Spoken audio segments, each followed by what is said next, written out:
আজানের পর এই দোয়া পড়িতে হয়।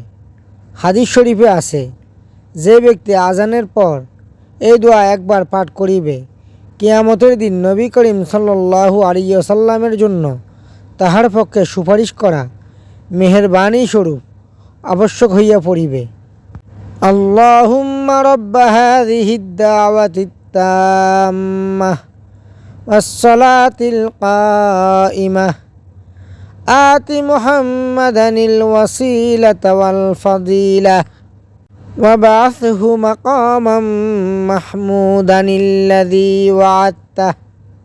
অর্থ, আয় আল্লাহ, নামাজে এই সম্পূর্ণ দাওয়াত ও উপস্থিত নামাজের প্রভু মুহাম্মদ সাল্লাল্লাহু আলাইহি ওয়াসাল্লামকে ওসিলা নামক খোদার নৈকট্য লাভের উচ্চ আসন ও বুজুর্গি দান করুন এবং আপনার প্রতিশ্রুত সুপারিশের প্রশংসনীয় স্থানে তাহাকে স্থান দান করুন।